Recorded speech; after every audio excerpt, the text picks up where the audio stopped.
TENSURAX Villainess by Rimu_High 8 Audience with the King, 2. Rimuru's pav. Well, that was interesting.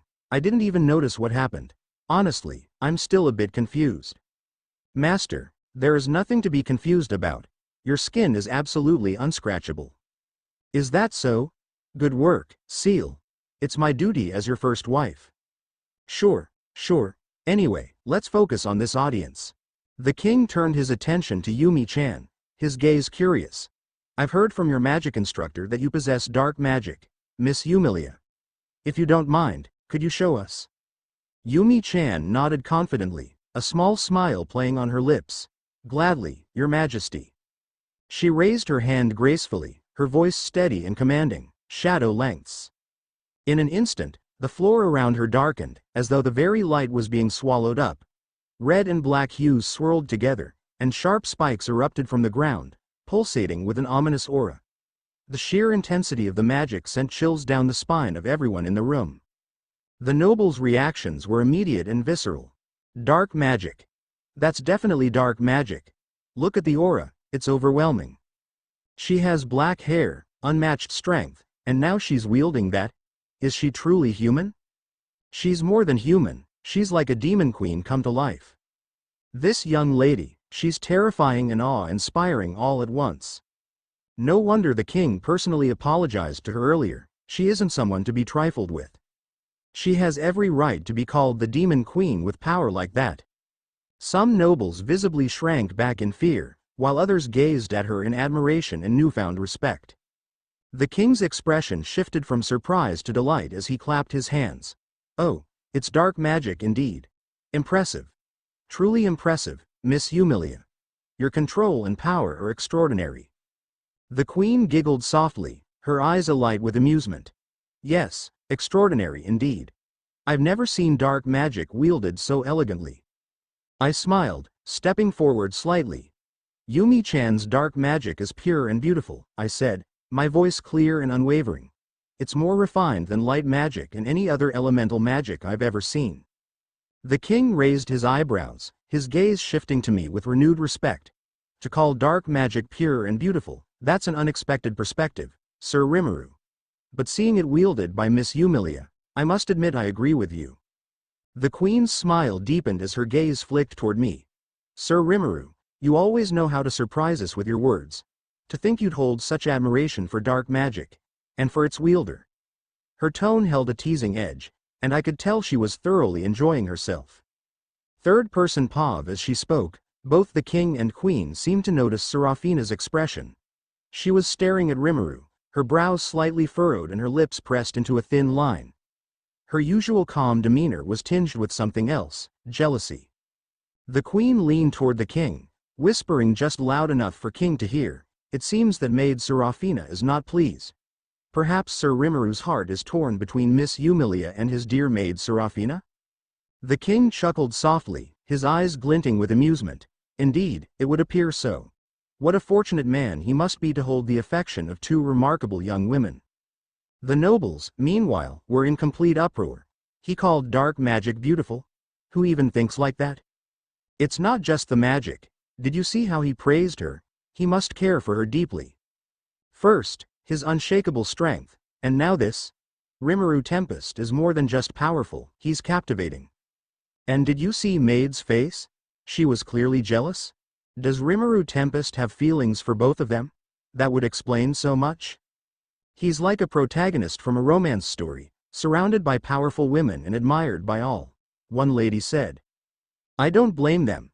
With power, charisma, and insight like his, how could anyone resist him? Another said. Back to Rimuru's pav. The energy in the room was electric, a mixture of fear, admiration, and intrigue. And as I glanced at Yumi-chan, I couldn't help but think she handled herself beautifully. Yumi-chan, you really know how to steal the show, I thought with a smirk. The queen giggled lightly, her eyes sparkling with curiosity. Your instructor mentioned you had a surprise for us, Sir Rimuru. Something about the elements you can use? The king leaned forward, his interest clearly piqued.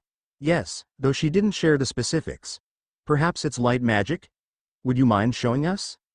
I let out a small laugh, shaking my head. So, our instructor decided to keep it a secret, huh? That's quite the setup. Suddenly, CL's voice rang in my mind. Master, it seems your magic instructor wants to leave the king and queen in awe. Perhaps as a way to further demonstrate your uniqueness. Seems like it, I replied mentally. Taking a step back, I spread my arms slightly. Well then, your majesties, if you don't mind, I'll reveal it now. With a snap of my fingers, 6 energy spheres manifested around me. Above my head floated spheres of fire, water, earth, and wind, glowing brilliantly with their respective elemental colors. Beside me, a radiant golden orb of light hovered, shimmering with an almost divine purity. Slowly, I raised my hand, summoning a sphere of dark energy that pulsed ominously with power. These, I said calmly, are my elements. The king's jaw dropped, his expression one of utter disbelief. 6 elements, fire, water, earth, wind, light, and even dark magic. That's impossible. The queen placed a hand over her mouth, her wide eyes darting between the energy spheres. Never in recorded history has anyone possessed all 6 elements. 2 is rare enough, and 4 is considered a miracle. But this is beyond comprehension. The king leaned back in his chair, his voice filled with awe. To wield all 6 elements, Rimuru Tempest, you are truly a being beyond mortal understanding. The room erupted into chaos as the gathered nobles processed what they had just witnessed. 6 elements? That's absurd. No human, no creature, no one in history has ever wielded all 6. Unmatched strength, an unshakable level of confidence, and now this? He's like a figure straight out of legend. Black hair, a level of 100, and now the mastery of every elemental force. This isn't just power, it's authority. The authority of a demon lord. If there's anyone deserving of that title, it's him. Even the ancient texts spoke of a ruler who could command all 6 elements. Could it be, Rimuru Tempest is the one? If there truly were another demon lord in existence, they would pale in comparison to him. No one else has the right to bear the title. You mean, he should be called Demon Lord? I smiled lightly as I watched the room descend into whispers and gasps. The power on display wasn't just a spectacle, it was a statement. The king regained his composure, his eyes narrowing slightly as he studied me. Sir Rimuru, with abilities like these, you truly stand apart from anyone else in the world. Your strength alone is unparalleled, but this mastery, it's no wonder your reputation precedes you. The queen giggled again, her tone laced with amusement. Indeed, it seems our court has been graced by someone extraordinary.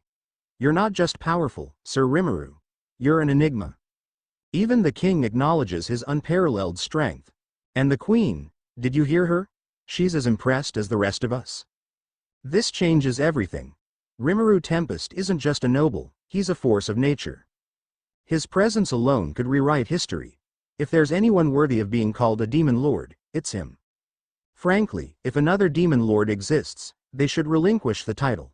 Rimuru Tempest is in a league of his own. I sighed internally as the murmurs and whispers continued. This was exactly the kind of reaction I had anticipated, but it didn't make it any less tiring. Master, you've certainly left an impression. I always do, don't I? Of course. That's why I love you. Smirking slightly, I turned back to the king and queen, preparing myself for whatever came next. Third-person paw of the king turned to the elderly noble sitting at his side and nodded. Sir Albrecht, if you would, explain the nature of the elements for the court. The old noble stood slowly, leaning on his cane for support. His voice carried the weight of decades of knowledge as he began. Your Majesty, lords, and ladies, the elements are the very essence of magic itself. They stem directly from the forces of nature. There are 6 in total: fire, water, wind, and earth. The primary and most common elements. And then there are the rarest: light and dark. Light magic has long been associated with divinity, thought to be a gift from the heavens. Dark magic, on the other hand, has been unfairly vilified, seen as an evil force connected to malice. However, this is a misconception. The room grew quiet, the nobles hanging on his every word. Light and dark magic are simply 2 sides of the same coin, no different from fire or water. Their nature is neither good nor evil. The morality lies solely in the user. I recall, during my younger years in the capital, meeting a mage with an affinity for dark magic. He was one of the kindest souls I ever knew, despite wielding what many feared. The king, intrigued, leaned forward in his throne. So you're saying dark magic is not inherently evil? Precisely, your majesty, Albrecht affirmed. It is a natural element like any other. The stigma surrounding it is born of fear, not fact. The king straightened and turned to address the court. Then let it be known. No one in this kingdom shall be judged as evil simply for possessing an affinity for dark magic. Such prejudice has no place here. The queen, who had been quietly observing, added, so, all those rumors associating dark magic exclusively with evil are entirely baseless. Indeed, your grace, Albrecht replied. The nobles erupted into a cacophony of whispers and murmurs. This is unacceptable. Dark magic has always been associated with evil. The king is challenging centuries of tradition. How can he do this? Even if the queen herself supports this notion, it's too much to take in. Dark magic can't simply be accepted like that. Others, more progressive in their thinking, expressed curiosity rather than outright rejection. Perhaps the king has a point. If light magic can be used for evil, why can't dark magic be used for good? But what does this mean for our laws? For the teachings of the church? This could destabilize everything. The nobles' voices grew louder, their complaints escalating as some began to direct their grievances toward the king himself. Before the king could respond, Rimuru stepped forward, his voice cutting through the din like a blade. That's enough. His shout reverberated through the chamber, and a sudden, oppressive aura filled the air. Behind him, massive, translucent dragon-like wings of pure energy unfurled, stretching across the throne room. The atmosphere darkened, an ominous presence engulfing the space. The nobles fell silent, their complaints dying in their throats. Some stumbled back in fear, while others froze in place, unable to look away from the terrifying yet majestic sight. Even Yumi, who was used to Rimuru's power, felt a shiver run down her spine. Rimuru smiled, a cold, unsettling smile that sent a collective chill through the room. If you believe that dark magic is inherently evil and light magic is divine, then you are utterly mistaken, Rimuru said, his tone sharp and unwavering. With a snap of his fingers, the wings vanished, and the throne chamber returned to its normal state. The oppressive aura dissipated as if it had never existed. Yumi, sensing the tension, stepped forward hesitantly. Rimuru-san, it's all right. There will always be people who resist change. It's just how the world is. Rimuru, however, shook his head. That's not it, Yumi-chan. If someone refuses to change, then it falls on others to make them see reason. Otherwise, progress will never be achieved. The king, though startled by Rimuru's sudden display of power, was quick to recover. He regarded Rimuru with a mixture of awe and respect. Sir Rimuru, your conviction is clear, and your strength is undeniable. I trust your judgment in this matter. The queen, on the other hand, was visibly shaken. Her hands, clasped tightly together, trembled slightly, though she maintained her composure. Such a presence, it was as though the room itself bowed to you, she said softly, her voice laced with astonishment. The nobles, who had been so vocal moments earlier, now sat in stunned silence. Those wings, were they real? How could anyone summon such a presence? That wasn't magic, it was something far beyond it. He silenced the entire chamber with a single word. If that isn't authority, I don't know what is. The throne room was filled with an expectant silence as Rimuru stepped forward once more. He looked at the nobles, his expression calm yet commanding. Listen up, Rimuru began, his voice firm and steady. If anyone here wants to believe in elements that come directly from gods, let me show you one. He raised one hand, and instantly, a radiant orb of pure white energy materialized above his palm. The energy was blindingly bright yet soothing, its purity far surpassing anything the court had ever seen. It exuded an aura so divine it felt as if it came directly from the heavens themselves. This, Rimuru said, his voice reverberating through the chamber, is holy magic, a divine element, pure and untouched. You could say this is magic directly from the gods. The room erupted in a mix of awe and disbelief. The king leaned forward in his seat, his eyes wide with shock. Holy magic, I thought it was light elements, he murmured, his voice trembling. The queen clutched the arms of her chair, her composure faltering as she whispered. Such purity, I've never seen anything like it. The nobles were in complete disarray. This surpasses light magic by far. It's divine in every sense. Does this mean Rimuru is chosen by the gods themselves? Impossible. How can a mortal possess such an element? Among them, Serafina's expression darkened. She seemed uncharacteristically tense, her hands gripping the edge of her dress as she watched Rimuru intently. But Rimuru wasn't finished. With a flick of his wrist, the pure white energy disappeared. In its place, a swirling orb of dark, ominous energy formed, radiating malice and power. It was as if the room itself recoiled from its presence. And this, Rimuru continued, holding up the dark orb for all to see, is demonic magic. A power far darker than simple dark magic. You could say this comes directly from demons themselves. The air grew heavier, almost suffocating, as the nobles recoiled in fear. With both elements now displayed, Rimuru posed his question, his tone sharp and cutting. Now tell me, do you still believe light and dark magic are from gods and evil? Or will you finally understand that magic itself is neutral, and it is the wielder who determines its nature? Before anyone could respond, Serafina hurried forward. Her face was pale, and her movements were frantic as she reached Rimuru and slapped her hand over his mouth. Master, she hissed, her voice barely containing her panic. You can't just say that in public. Those elements are exclusive to the Tempest family in my Nova clan. Rimuru blinked, clearly startled by her sudden outburst. He lowered his hand, and the dark orb dissipated. Turning back to the king and queen, both of whom were visibly shaken, Rimuru gave a sheepish smile. Oops, looks like I crossed a line there, he admitted, scratching the back of his head awkwardly. Yumi sighed, pinching the bridge of her nose. I'm happy to be learning something new, but Rimuru-san, you're impossible. Serafina nodded in agreement. Honestly, you have no sense of restraint sometimes. Rimuru chuckled softly. Yumi-chan. Serafina. I am sorry, my bad. The king's face remained pale as he tried to compose himself. Two new elements, holy and demonic.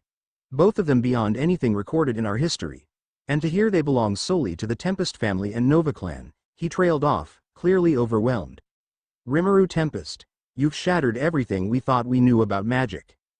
The queen's reaction was more subdued, but her trembling hands gave away her shock. To think such power is exclusive to two families. It explains much, and yet it's terrifying.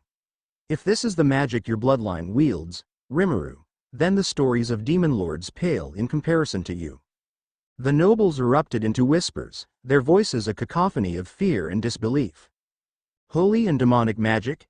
This can't be real. Is Rimuru Tempest some kind of god? Or a demon himself? If those elements are exclusive to the Tempest family and Nova clan, does that mean no one else can ever hope to match them? First 6 elements, now this? He doesn't just have the authority to be called a demon lord. He's far beyond that. Some nobles sat frozen, unable to comprehend the revelation, while others looked at Rimuru with newfound fear and reverence. In that moment, it became clear to all present. Rimuru Tempest wasn't just a foreigner or a powerful mage. He was a force unlike anything the world had ever seen, and his mere existence would reshape their understanding of power forever. As the king's hearty laughter echoed through the throne room, the atmosphere shifted again. The nobles, already unsettled by Rimuru's incredible revelations, now turned their attention to the conversation between the royal family and their unexpected guests. The king addressed Rimuru with admiration in his voice. You're an impressive individual, Sir Rimuru. The last remaining member of the Tempest family, and yet the most extraordinary of them all. Black hair. Unmatched strength, mastery over all 6 elements, and even control over holy and demonic magic. I must say, you are far beyond impressive. He then turned to Yumi with a warm smile. And you, Miss Yumi, have found yourself a companion of unparalleled power. Perhaps even someone who is destined to be more than just a friend. The queen giggled softly at the king's playful suggestion, causing Yumi's face to flush a deep crimson. She quickly lowered her gaze, hiding her embarrassment. We're not like that, Your Majesty, she stammered, her voice flustered. In the background, Serafina's expression soured. Clenching her fists, she muttered under her breath, her tone filled with quiet possessiveness, Rimuru-sama will be mine first before anyone else. Although her words were barely audible, her envious aura was palpable to anyone paying attention. The queen's gaze shifted between the two guests, her smile widening. Sir Rimuru, Miss Yumilia, I would love to speak with both of you after this meeting.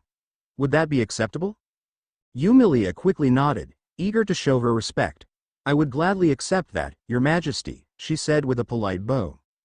The queen then turned to Rimuru, her smile soft yet calculating. And what about you, Sir Rimuru? Rimuru responded with a confident grin. Absolutely, Your Majesty. I'd be honored.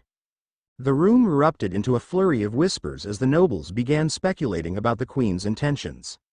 She must be planning something. A meeting with both of them? It's too strategic to be mere courtesy. Of course. Binding Rimuru Tempest and Yumilia Adultness to the royal family would elevate the kingdom's power beyond imagination. His power alone could rival entire armies, and hers isn't far behind. If they become tied to the royal family, no one would dare oppose them. Some nobles glanced at Rimuru with calculating expressions, already considering how to manipulate the situation to their advantage. Among them, a nobleman with a sharp, cunning gaze leaned toward one of his aides and whispered, My daughter attends the same prestigious academy as Rimuru Tempest and Yumilia Adultness. Send her a message immediately. She is to get close to Rimuru, no matter what. If she can secure his favor, our family will rise to untold heights. The aide nodded and quickly slipped out of the chamber to carry out the order. Another noblewoman overheard the plan and decided to mirror the strategy. She whispered to her own confidant, Ensure my son starts paying attention to Yumilia Adultness. If we can gain her loyalty or even her affection, we'll hold sway over one of the most powerful alliances in the kingdom. The whispers and quiet scheming spread like wildfire among the nobles.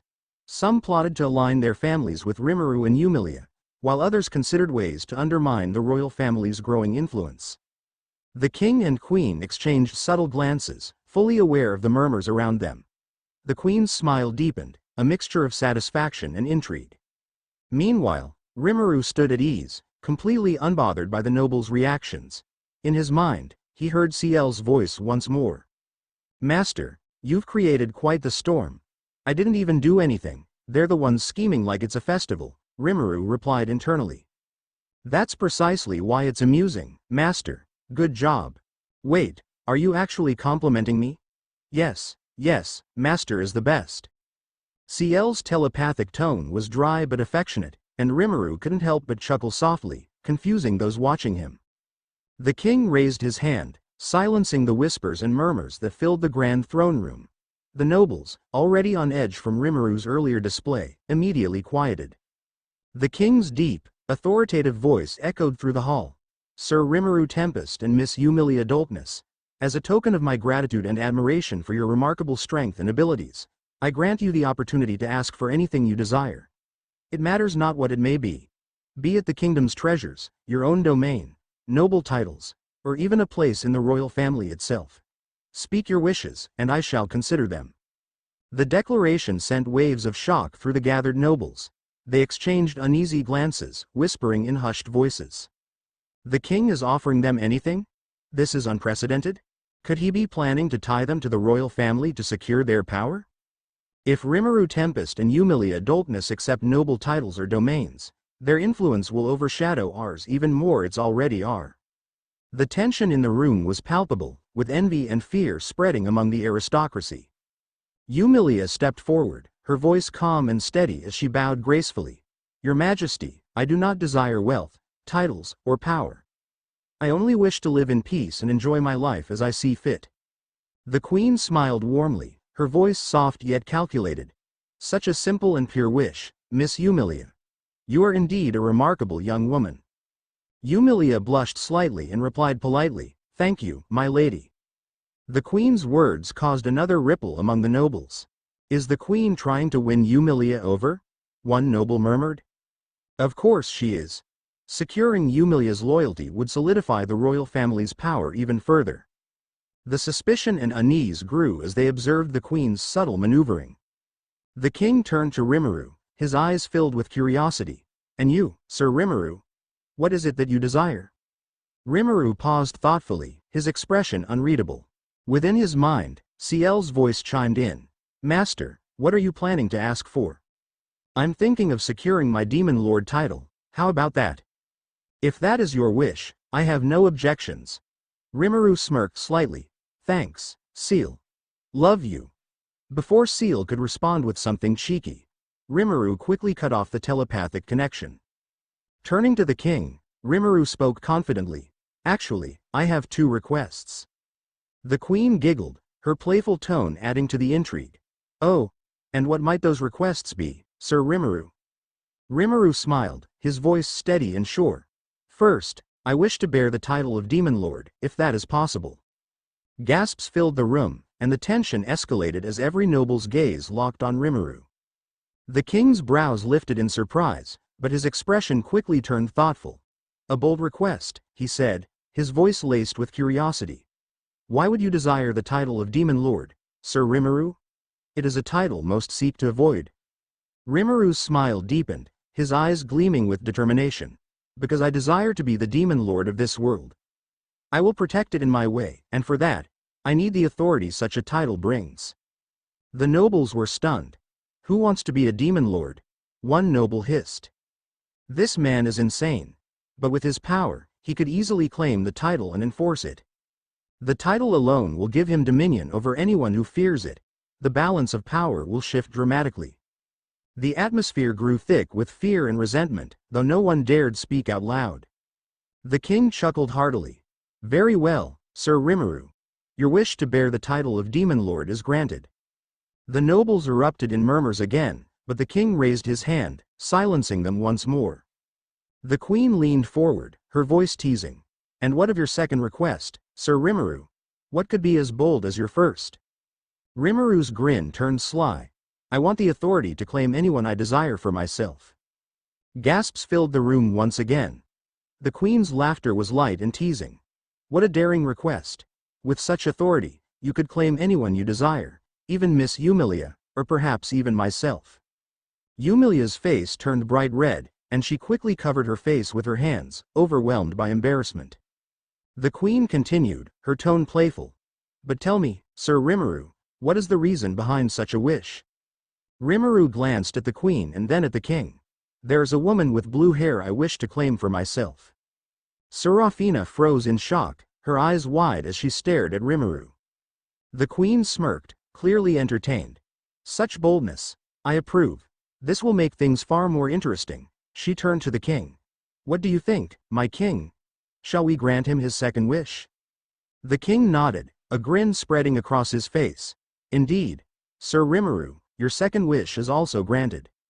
Rimuru bowed slightly. Thank you, your majesty. The nobles were in a frenzy of disbelief and outrage. Holy magic, demonic magic, all 6 elements, and now this. With this authority, he can claim anyone, even the queen. How can we stop him? He's already claimed the Demon Lord title. What's stopping him from taking over entirely?